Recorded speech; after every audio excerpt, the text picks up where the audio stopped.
আজ জানাবো পশ্চিমবঙ্গ সহ দেশ এবং বিদেশের বাছাই করা 10টি গুরুত্বপূর্ণ তাজা সংবাদ। আপনি যদি চ্যানেলে নতুন হয়ে থাকেন তো চ্যানেলটিকে অবশ্যই সাবস্ক্রাইব করবেন, কারণ আপনার একটি মূল্যবান সাবস্ক্রাইব এই চ্যানেলের জন্য অত্যন্ত গুরুত্বপূর্ণ। তো বন্ধুরা, চলুন আমরা এক এক করে জেনে নেব। তো 1 নম্বর সংবাদটি হচ্ছে নতুন বছর 2026-এর শুভারম্ভ। আজ দেশ জুড়ে 2026 সালকে স্বাগত জানানো হচ্ছে। ভারতের বিভিন্ন বড় শহর যেমন কলকাতা, দিল্লি, মুম্বাই কঠোর নিরাপত্তার মধ্যে নববর্ষ উদযাপিত হচ্ছে। বর্ষবরণের রাতে বিশেষ কোনো অপ্রীতিকর ঘটনা এড়াতে পুলিশের তৎপরতা ছিল তুঙ্গে। মানুষ মন্দির, গির্জা এবং পর্যটন কেন্দ্রগুলিতে ভিড় জমিয়ে বছরের প্রথম দিনটি উদযাপন করছেন। 2 নম্বর সংবাদটি হচ্ছে উত্তরবঙ্গে তুষারপাত ও দক্ষিণবঙ্গে কুয়াশার দাপট। বছরের প্রথম দিনেই দার্জিলিংয়ের উঁচু পাহাড়ি এলাকায় হালকা তুষারপাতের খবর পাওয়া গেছে। আবহাওয়া দপ্তরের পূর্বাভাস অনুযায়ী উত্তরবঙ্গের কালিম্পং ও জলপাইগুড়িতে হালকা বৃষ্টির সম্ভাবনা রয়েছে। অন্যদিকে কলকাতা সহ দক্ষিণবঙ্গের জেলাগুলিতে আজ সকালে ঘন কুয়াশা লক্ষ্য করা গেছে। কনকনে ঠান্ডার প্রভাবে জবথু অবস্থা রাজ্যবাসীর। 3 নম্বর সংবাদটি হচ্ছে পশ্চিমবঙ্গের রাজনৈতিক উত্তাপ ও শাহ মমতার সংঘাত। কেন্দ্রীয় স্বরাষ্ট্রমন্ত্রী অমিত শাহ গতকাল কলকাতায় এক সাংবাদিক বৈঠকে দাবি করেছেন যে 2026-এর নির্বাচনে বিজেপি 2/3 সংখ্যাগরিষ্ঠতা নিয়ে ক্ষমতায় আসবে। তিনি অনুপ্রবেশ এবং দুর্নীতির ইস্যুতে তৃণমূল সরকারকে তীব্র আক্রমণ করেন। এর পাল্টা জবাবে মুখ্যমন্ত্রী মমতা বন্দ্যোপাধ্যায় বাঁকুড়ার সভা থেকে শাহের পদত্যাগ দাবি করেছেন। তিনি সীমান্ত সুরক্ষা নিয়ে কেন্দ্রের ব্যর্থতাকে দায়ী করেছেন। 4 নম্বর সংবাদটি হচ্ছে ভোটার তালিকা সংশোধন নিয়ে বিতর্ক ও মৃত্যু।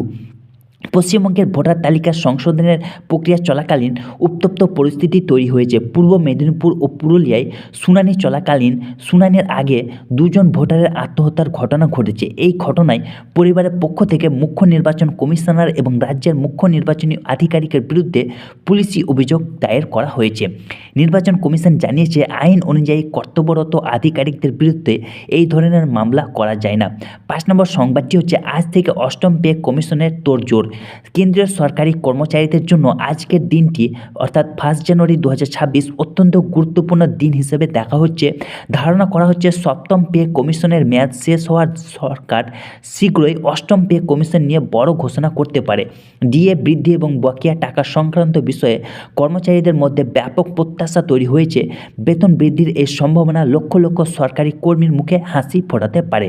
6 নম্বর সংবাদটি হচ্ছে ভারতের অর্থনীতিতে নতুন পালক। একটি সাম্প্রদায়িক আন্তর্জাতিক রিপোর্টে দাবি করা হয়েছে যে ভারতের জাপানকে ছাড়িয়ে বিশ্বের 4র্থ বৃহত্তম অর্থনীতিতে পরিণত হয়েছে। বর্তমানে গোল্ডি কলস দশার মধ্যে দিয়ে যাচ্ছে, যেখানে উচ্চ প্রবৃদ্ধি এবং নিম্ন মুদ্রাস্ফীতি বজায় রয়েছে। নববর্ষের সকালে এই খবর দেশের বাণিজ্য মহলে ইতিবাচক সাড়া ফেলেছে। 2026 সালে ভারতের জিডিপি বৃদ্ধির হার আরও বাড়ার সম্ভাবনা রয়েছে।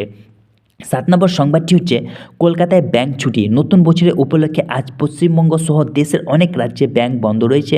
ভারতীয় রিজার্ভ ব্যাংক অর্থাৎ আরবিআইয়ের ক্যালেন্ডার অনুযায়ী 1 জানুয়ারি নববর্ষের কারণে কলকাতায় সমস্ত রাষ্ট্রায়ত্ত ও বেসরকারি ব্যাংক পরিষেবা বন্ধ, তবে এটিএম এবং অনলাইনে ব্যাংকিং পরিষেবা সচল রয়েছে। আগামী 2 জানুয়ারি থেকে আবার স্বাভাবিক লেনদেন শুরু হবে। 8 নম্বর সংবাদটি হচ্ছে দিল্লির বাতাসে মারাত্মক দূষণ। ভারতের রাজধানীতে আজ বছরের প্রথম দিনে বাতাসের গুণমান অর্থাৎ AQI অত্যন্ত খারাপ পর্যায়ে পৌঁছেছে। কুয়াশা এবং বাতাসের গতি কম থাকার কারণে দূষণ কণাগুলি জমিয়ে থাকছে বলে জানিয়েছেন আবহাওয়াবিদরা। প্রশাসন থেকে বয়স্ক এবং শিশুদের বাইরে বেরোনোর সময় সতর্ক থাকতে বলা হয়েছে। 9 নম্বর সংবাদটি হচ্ছে আন্তর্জাতিক স্তরে ভারতের কূটনীতি। প্রধানমন্ত্রী নরেন্দ্র মোদী আজ রাশিয়ার পুতিনের আবাসে হামলার খবরের পরিপ্রেক্ষিতে গভীর উদ্বেগ প্রকাশ করেছেন। ভারত ইউক্রেন রাশিয়ার যুদ্ধে শান্তি বজায় রাখার পক্ষে ফের সওয়াল করেছে। এছাড়া বাংলাদেশের বর্তমান পরিস্থিতির সংখ্যালঘু সুরক্ষা নিয়ে ভারতের পক্ষ থেকে নজর রাখা হচ্ছে। নববর্ষের বার্তায় প্রতিবেশী দেশগুলোর সঙ্গে বন্ধুত্বপূর্ণ সম্পর্কের উপর জোর দিয়েছেন প্রধানমন্ত্রী। 10 নম্বর সংবাদটি হচ্ছে টি-20 বিশ্বকাপ 2026-এর সূচি ঘোষণা। ক্রিকেট মহলে খুশির খবর। আজ আইসিসি 2026 টি-20 বিশ্বকাপের সূচি চূড়ান্ত করেছে। ভারত এবং শ্রীলঙ্কা যৌথভাবে এই বিশ্বকাপের আয়োজন করতে চলেছে। ভারতীয় ক্রিকেট বোর্ড BCCI ইতিমধ্যে ভেন্যু নির্বাচনের কাজ শুরু করে দিয়েছে। বছরের শুরুতে বিশ্বকাপের এই উত্তেজনায় মেতেছেন ক্রিকেটীয় প্রেমীরা। আপনার যদি এই খবরগুলি ভালো লাগে ভিডিওটিকে লাইক করবেন, বন্ধুদের মাঝে শেয়ার করবেন আর চ্যানেলটিকে অবশ্যই সাবস্ক্রাইব করবেন। ভালো থাকুন, সুস্থ থাকুন, ধন্যবাদ।